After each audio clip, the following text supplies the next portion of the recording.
Safe sleeping recommendations for babies have changed over the years.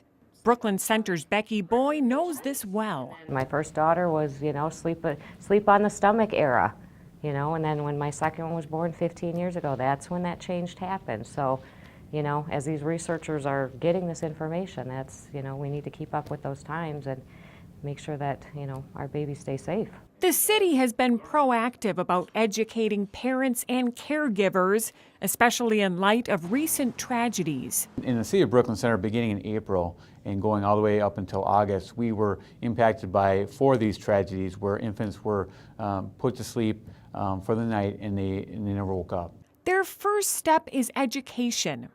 This brochure spells out clearly what safe bedtime looks like. One thing we particularly like about the flyer is that it's a great visual and it's a great reminder that the recommendations that we're giving are literally a bare crib, safe sleep attire, which is just like a blanket sleeper, something that would be similar to this.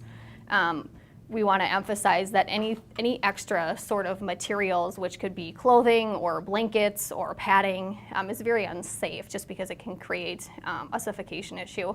And babies should always be placed on their backs. Beyond Brooklyn Center, Governor Dayton recently declared the last week of September Infant Safe Sleep Week. That really emphasizes that the state as a whole is really honing in on this issue. It's an issue across all demographics, and so it's just really important. We felt as law enforcement, again, from that first responder standpoint, to start spreading the message. And I think sometimes that can be one of the most effective ways. Another goal is to provide resources.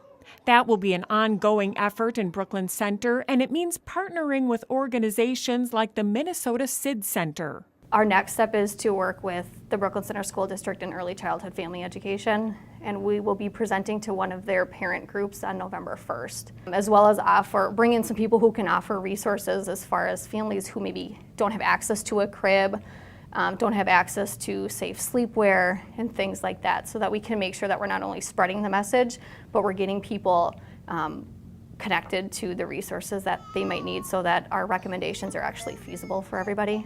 We have become more and more proactive on issues that may not necessarily be law enforcement related, so to speak, but we're all about community, and whatever is going on, we want to make sure that something as important as this safe baby sleeping is extreme, and our roles are to get as much information out there as we possibly can, to try to prevent these tragedies from happening in the future.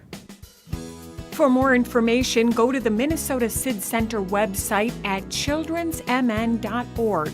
Under Family Services and Resources, click on SIDS Center.